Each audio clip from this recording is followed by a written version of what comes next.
Welcome to Creo Collective webinar about how to not freak out or freak your wife out or freak your husband out or whatever when it comes to money, and still at the same time do what God's called you to do. How do we actually make it work financially? And I got a guest here, Eric Hoke, and I'm so glad we connected. Eric, I was just saying before I started the recording, I think we connected through Guy Wasco in New York, and he posted something, and I saw this ihelppastorsgetjobs.com thing, and I'm like, I gotta connect with Eric and see what all this is all about. So Eric, welcome. Could you explain to us a little bit about what you do and why you started it?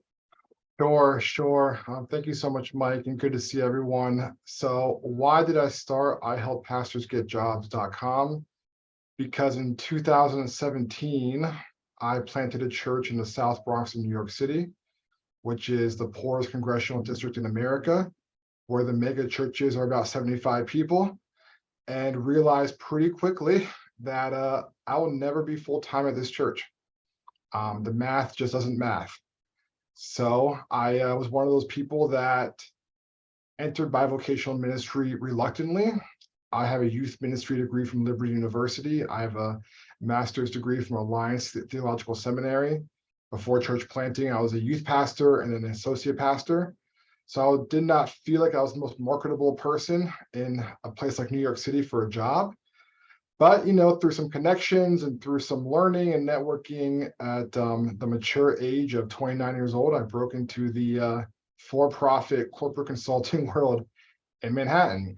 And that, in tandem with my church plant and disciple making, sustained our church through COVID. And we were one of the hardest hit, regions in the world. The Bronx in particular, historically underserved community, really hard hit. A lot of the church startups like ours that had to close their doors, and the number one reason folks closed their doors was not because they were tired of doing ministry, it was because they ran out of money. And they said, I'm going to go get a job at a bigger church that can pay my salary. And fast forward to 2022, I did what every New York family does. My wife and I and our 3 kids, who are 4, 3, and 6 months, hopped in our minivan. We left the Bronx in the winter to drive to Miami to get some sun and see the sun for the first time in 3 or 4 months. And on the beach one afternoon, I had this thought, you know what? Maybe I should help other pastors kind of do what I did in terms of the job side of things.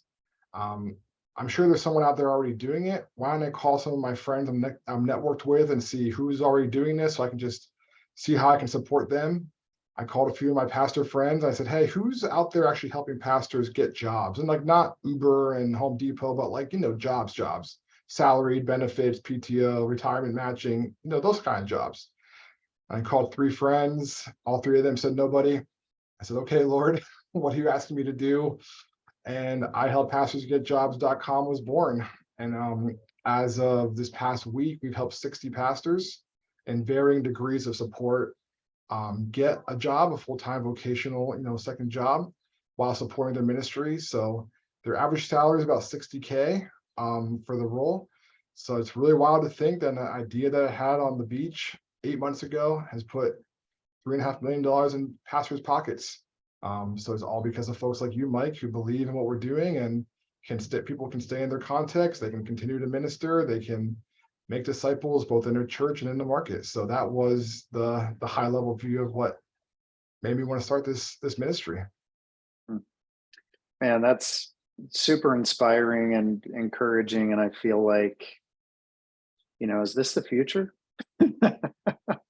helping people figure out, how do I live out my passion, calling, the dreams God has put on my heart without feeling stuck because of money. Because what you just described, I find a number of people, when the money runs out, either say, maybe I got to quit, or I can't lead this church. Or if somebody like Tracy's scenario that we were talking about right before I hit record, is working for a church for a while and then finds out they can't pay him anymore. Now he's going on, and I've literally seen this scenario where pastors get matched up with like a match.com of another church that would potentially match them, but they got to move to Iowa or something because that's where the money is. And there's got to be another way, right, Eric? I mean, I certainly hope so. And I mean, that was my journey too. I mean, whether you worked in an established church or not, I graduated from Liberty 2009, so kind of on the tail end of the '08 crash. And I was just applying to any job that would take me, churchstaffing.com. And I'm originally from Pennsylvania, so I was like looking everywhere. My parents were like, "You're going to move to South Dakota to go become a youth pastor for $20,000 a year? Like, what are you thinking?" And that was what I felt like was my only option. Nothing against South Dakota. I love it there now that I've been. It's beautiful. But that's so far from anything I've ever known from the East Coast. And I really like this concept because it gives pastors the agency to say, hey, where's God calling me?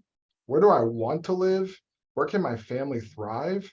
Let me go there and do ministry, as opposed to the other side, which is, well, who will hire me? I guess I have to just go to the highest bidder. It's a pretty tough bargain, especially, not to go on a tangent, but I'm going to. I apologize, Mike. You might go to that church in Iowa and it might be a disaster. And then what? Here you are separated from your family and your friends and your community in this isolated place, stuck. And there's a lot of beauty in my view of saying, hey, listen, church, tomorrow morning I'm going to wake up, shower, shave, put on a suit, hop on a train, and go to work just like everybody else here. So let's all go on mission this week together. Yeah, I just love the emphasis there, Eric, on going, why don't we just start with who is God calling us to? Where do I want to go? What's my mission field? Where do I, who are the people that I feel called to, instead of who can pay me? And that's a huge shift, man. It's an enormous shift. But I think if you start with what is my mission field, and then you go, now let's figure out money.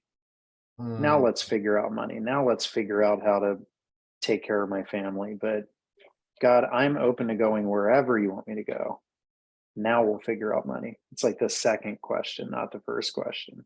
And then what? So tell us a little bit about how this works. How do you do it, man? How do you help pastors get jobs? Yeah, well, the first thing is that I've kind of modeled, I help pastors get jobs off one of my favorite apps, which is Duolingo. Duolingo is a language learning app. And the founder of Duolingo is a guy named Luis von Ahn.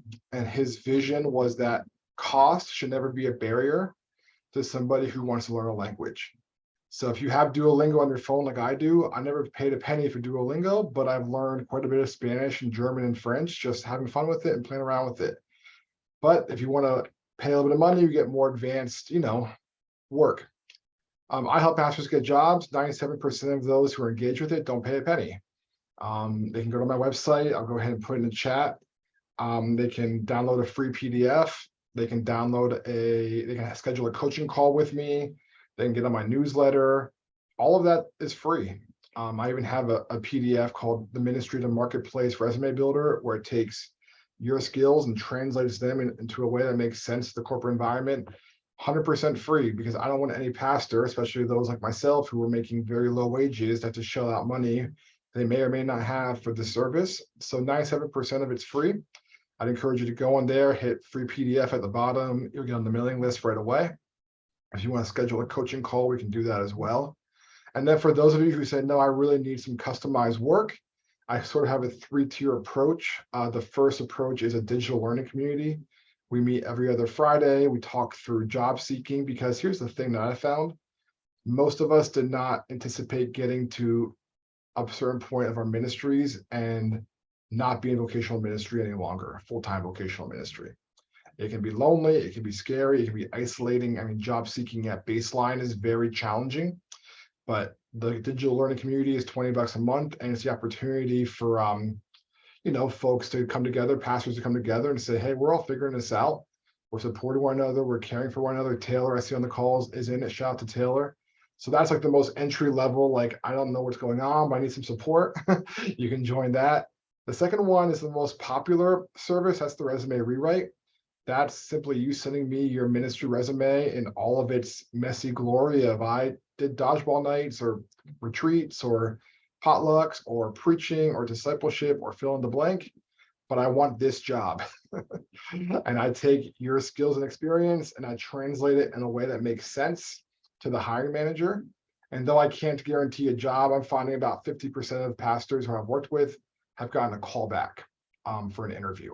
Which, just to give you a frame of reference, if you do what's called the pray and spray model, which is just send resumes to any job that looks remotely interesting, you have about a 1% chance of getting a call back. So it really shoots up dramatically.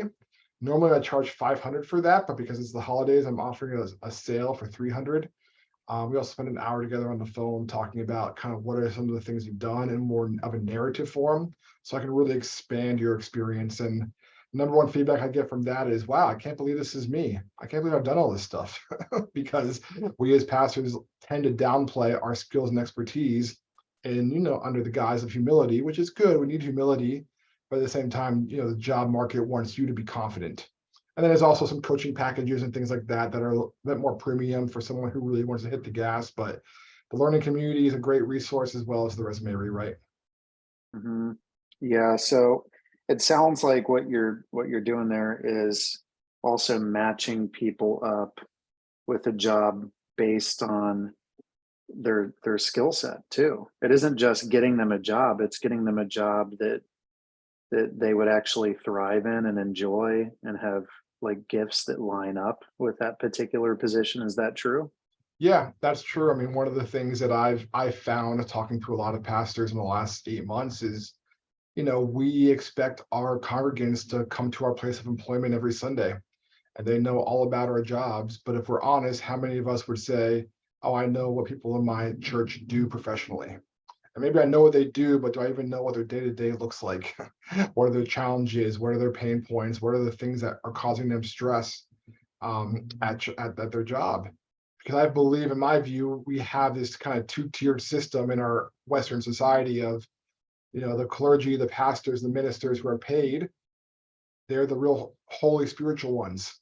And then the rest of us who have jobs, we're the less spiritual ones. Whereas, I shared this with my church before, maybe you have shared a similar sentiment. It's not what you do that's holy, it's why you do it. So when I sit down with pastors, I really take time to understand, like, well, how has God wired you? Are you like a high octane entrepreneurial church planter extrovert? You do great in sales. There's awesome sales opportunities you can get into that are really lucrative. Are you more of a problem solver? Are you more of a people person? Can you manage different stakeholder expectations? You should explore project management. And here's some samples of project management jobs. And kind of down the list it goes. So I spend time with the pastors, really listening to what their story is, and then help to identify these are some good fits, good potential fits for a role for you. Mm. Yeah. So one of the challenges I think for a lot of Creo people is, especially if they connect with us and then they start thinking, you know what? I really feel like now I see myself less as a pastor and I see myself more as a missionary. Mhm. And the people that I feel called to reach and connect with are not going to be the people that tithe and will pay me.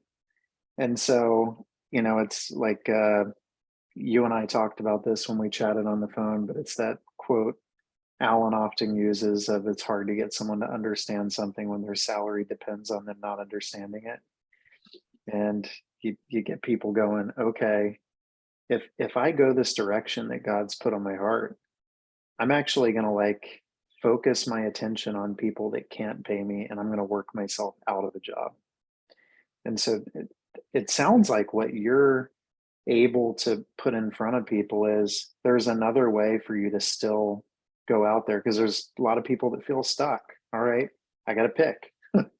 I and I don't know what to do because I was trained for a world that no longer exists in many ways. Churches are declining, numbers are declining, jobs are there are so many less jobs in existing churches. How am I going to make ends meet? And now I feel called to this other group of people that can't pay me.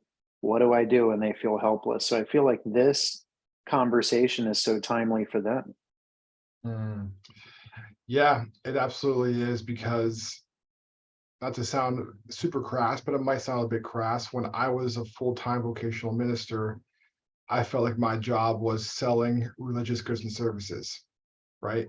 People showed up, they paid a tithe, that was like their fee, and therefore they had access to me whenever they needed me, which is not healthy. And I've heard Hugh Halter say it this way, like, as pastors in that environment, if we're not careful, we consume the people, people consume us. It's this exchange of, we're hired hands, hired help. Whereas in how we structure All Saints Church, the church that I lead, like last Sunday, we had a layperson preach. Our executive pastor is on a 3-month sabbatical right now. We'll have a Christmas party on the 18th. We won't have a service on Christmas Day or New Year's Day. I had to give a very tough conversation with a church member 2 Mondays ago who told our executive pastor our church was dead. So that was fun. And I had to call him and see what was going on. And I never had to stop to think, how much does this person tithe? Because that might mitigate how I handle this conversation. I can just say, hey, bro, what's up? Like, what's going on? And we had a good exchange. There's a lot of freedom in the ability to say, hey, listen, we're all going to go to on mission together at our respective jobs Monday through Friday. And on Sunday, we're going to come and celebrate all that God has done, all that God will do.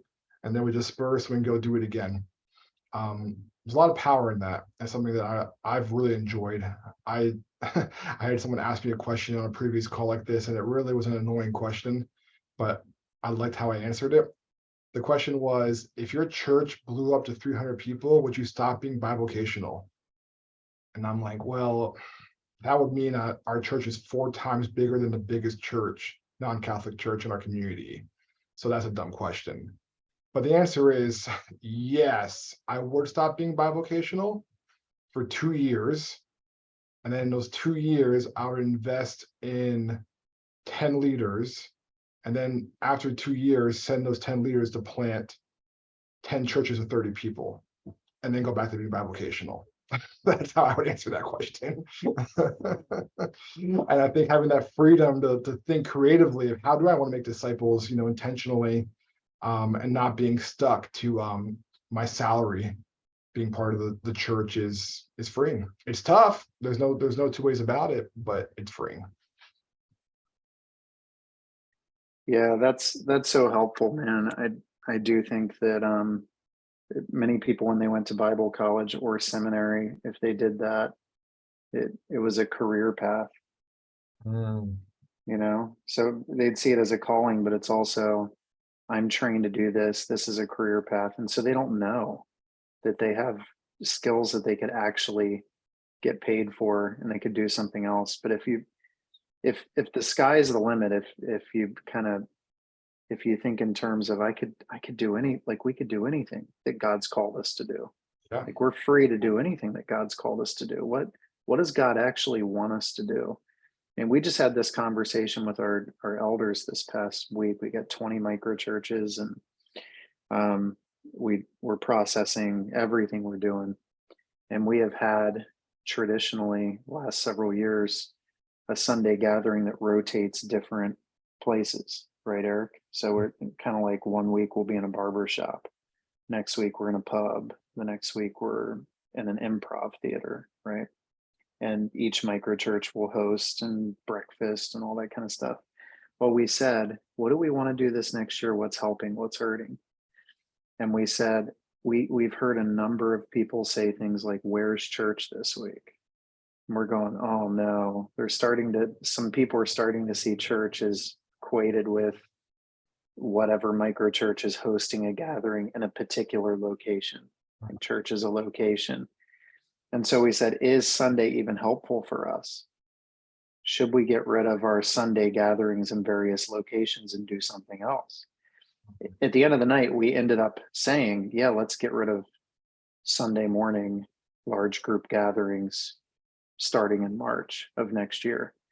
Now, that call, anyone who grew up in the church that's like a part of us, we know we're going to lose a number of those people and their money. But we're making that call strategically so that each micro church can be more effective We can better support them. But a lot of the decisions that we want to be able to make when it comes to mission and disciple making and movement across our city, we're afraid to make because of the money thing, right? And it's you cannot serve God and money. So if we're willing to say, I'll do whatever God wants me to do, and money isn't even a fear anymore, I'm willing to do whatever God wants me to do, I think you can come in and help us, a number of people that are going, this is what I feel called to do. This is how we want to impact our city. And I don't want to have to worry about keeping certain people happy by putting certain things on in order to keep income coming in to pay for my bills and my needs and all that kind of stuff.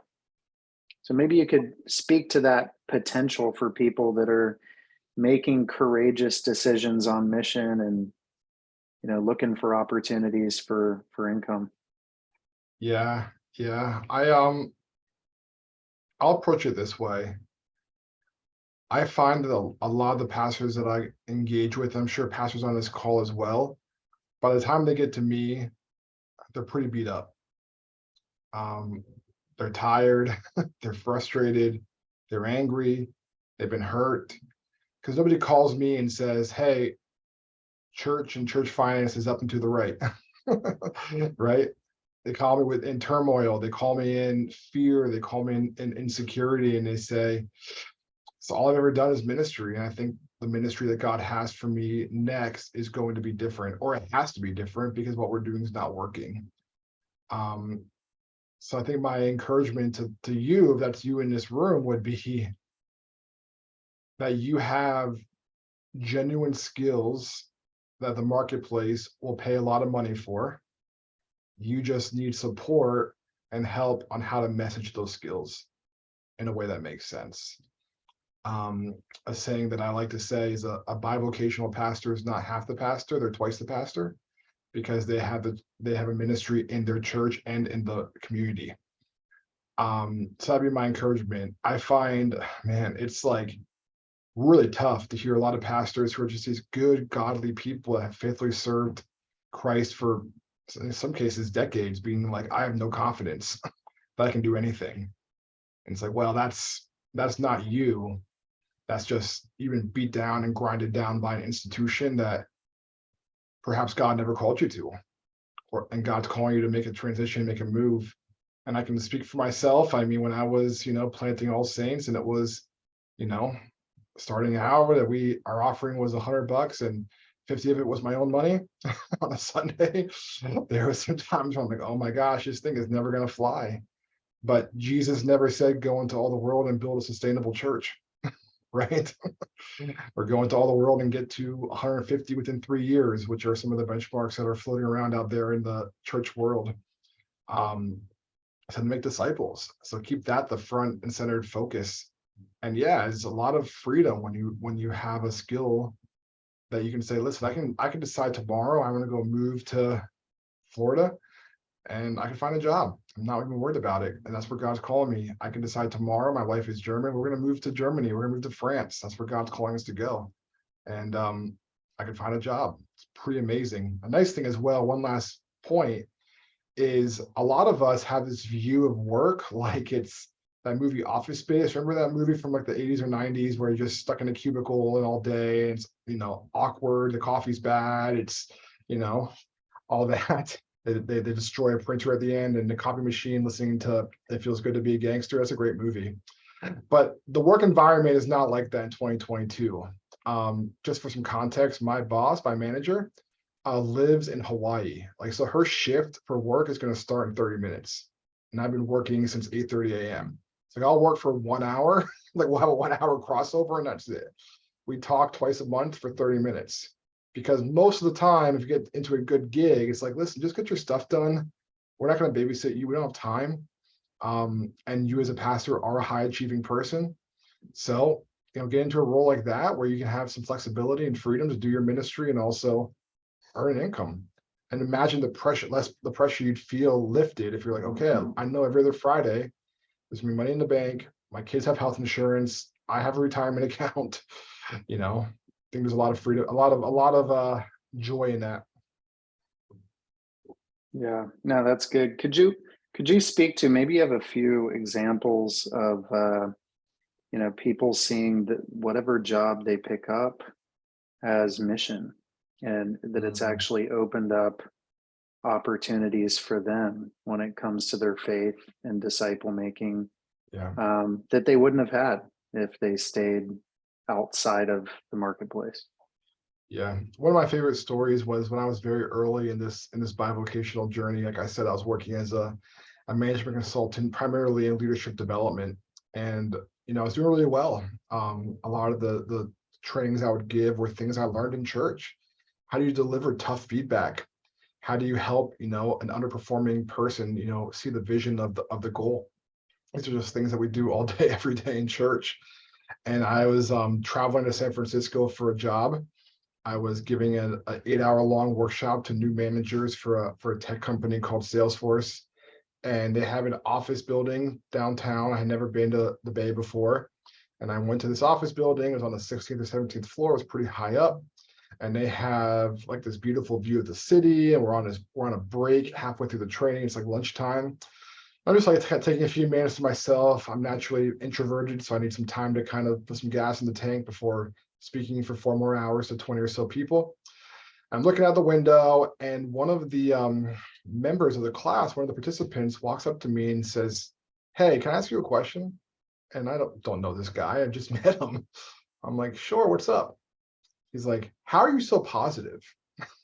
And I'm like, what do you mean? He's like, it's Monday morning, we're all tired, you're in there laughing, telling jokes, having a good time. Like, how are you so positive? And I said to him, I said, listen, man, I love working here. I love this job. I'm grateful for this view, this cup of coffee, this, opportunity to be in California for the first time. But I do all the things that I do for Christ because I'm a Christian. He's like, oh, that's really cool. And like that was kind of like the beginning and the end of the conversation. And like I wish I could tell you that this guy, got baptized in the Bay later on that day. He didn't. But like that was the beginning of a relationship, and he and I are still connected, on online. And I just like think about that moment often because I imagine if I were to say stick with the status quo of like, hey, I work in a church. Most of my day spent cloistered in the ivory tower of books and Bibles and writing the perfect sermon.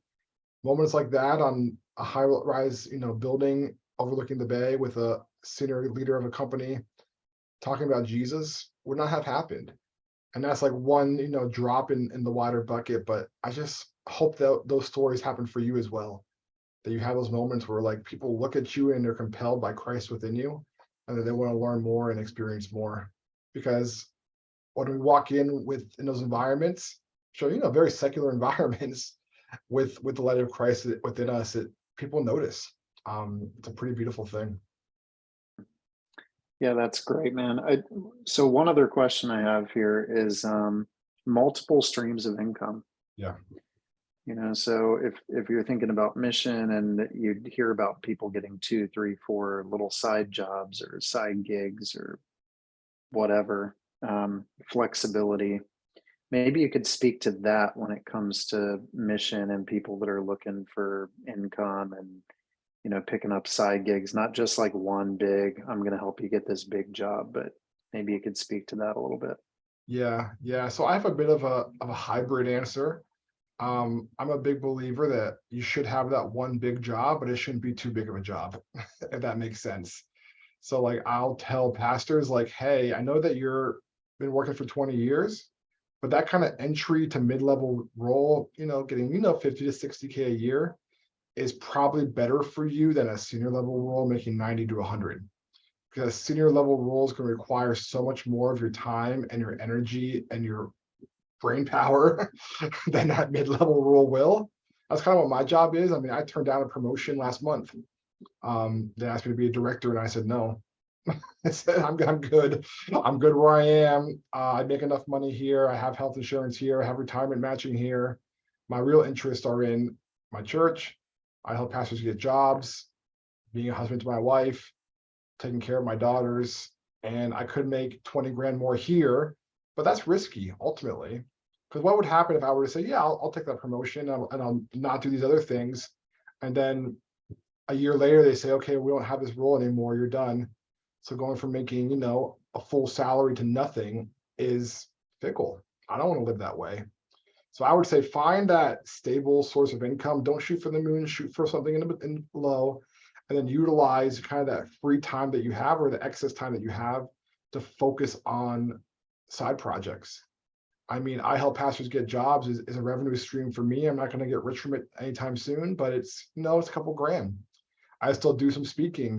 I did a whole set of leadership development stuff at Moderna in Boston last summer, and I made a few bucks doing that. I have the church. I have outside donors who believe in what God is doing through me in the Bronx, and they send me a few bucks every month. And then of course, I have a day job as well, and my wife works as well. So the big reason for that, if I could tip my hand a little bit, is I got a job at a church before I got involved in bivocational ministry, and I was making an okay salary. But the pastor just didn't like that my wife didn't want to be free labor for the church and said, I can't have you on my staff. So I moved to a new state for a new job and was told, sorry, this isn't going to work out. So I decided sort of then, I was like my mid-20s, like I'm not ever going to be beholden to one source of income as long as I can help it. So that's kind of where I would land there. And then like one last, asterisk on there is your time is incredibly valuable. Your skills are incredibly valuable. So don't short yourself thinking all you can do is work at Starbucks or Home Depot. If you want to do that for the missional aspect, awesome. That's totally fine. I'm here for that. But I think a lot of pastors, they undersell their own abilities, thinking, oh, well, I can just go pour coffee somewhere and that's all I can do. It's like, well, I believe you can do a lot more than that. So figuring that out is paramount. Yeah. Thank you so much, man. I really appreciate you hanging with us and giving some really valuable input. And for everyone who's on here listening later, please check out the website, reach out to Eric if you're looking for other opportunities. I lied. I have one more question before we open it up to everyone. That I think a lot of people have the idea in their head that like there's not going to be flexibility if they take another job, that they're going to be unable to move around, travel, meet people, coach other people because the job is going to be incredibly restrictive. So maybe you can speak to that a little bit too, if people were to consider other options. Yeah, I mean, that's a very real fear. The way that I would sort of mitigate that is I'm not, I'm not a preacher's kid. My dad's a factory worker in Pennsylvania. He did that for 40 years. My dad's employment was show up to oh hey, I know him. Hey Steve. His is show up to work at 7 a.m., leave at 4:30, 30-minute lunch break at 12, 15-minute break at 10, 15-minute break at 3. And that was his day because there was an operational aspect to working in a factory. We all know how factories work, right? But my father was being paid for how he could use his hands, right? They built custom kitchen cabinets and he had to do his part. His buddy down the line had to do his part. His buddy down the line had to do that part. Are we all following with me? Like, so you have to be there at 7, you have to break at 10, you have to eat your lunch at 12, because if you're not on the line, the guy in front of you can't do his job. But the jobs that I recommend to people are not jobs to do with your hands, they're jobs to do with your brain. You're paid for your knowledge, you're paid for your skill, you're not paid for your time. So for example, if I have, the ability to work a job that says, hey, we believe this is 8 hours worth of work. And I say, well, yeah, but I could do it in 4. I'll do it in 4. And no one's going to cry about that because you got your job done. You did what you were paid to do. I don't have that in front of me, but I want to say that speculate by the end of this year, 20% of all jobs will be remote. More and more jobs are hybrid. I believe if you have a calling from God and the ability to sort of think critically through how you manage your time. I mean, I'll, hope my boss never watches this recording, but I mean, she wouldn't care. But I'd probably say in a given week, I'll probably work 25 to 28 hours in a 40-hour per week job. I mean, it's 2 o'clock in New York and I'm on this call with you and I'm on the clock, quote unquote.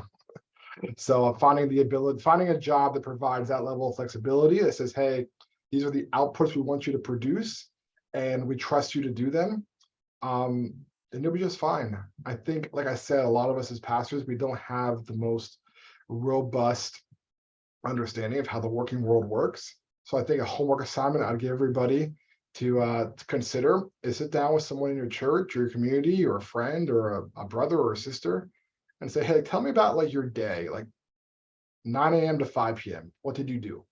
And you might be surprised to hear them say, oh, I checked some emails, I drank some coffee, I had this meeting, I did this, whatever. It's like, okay, so you weren't like, unless you're really high level, you weren't killing yourself for 12 straight hours. So that's sort of some of the things that I would encourage you with is that model of working. I mean, unless you work in a specialized environment like a factory, like my dad did for 40 years, most knowledge economy jobs, corporate jobs are like, listen, just get this stuff done by this time and you're good. So.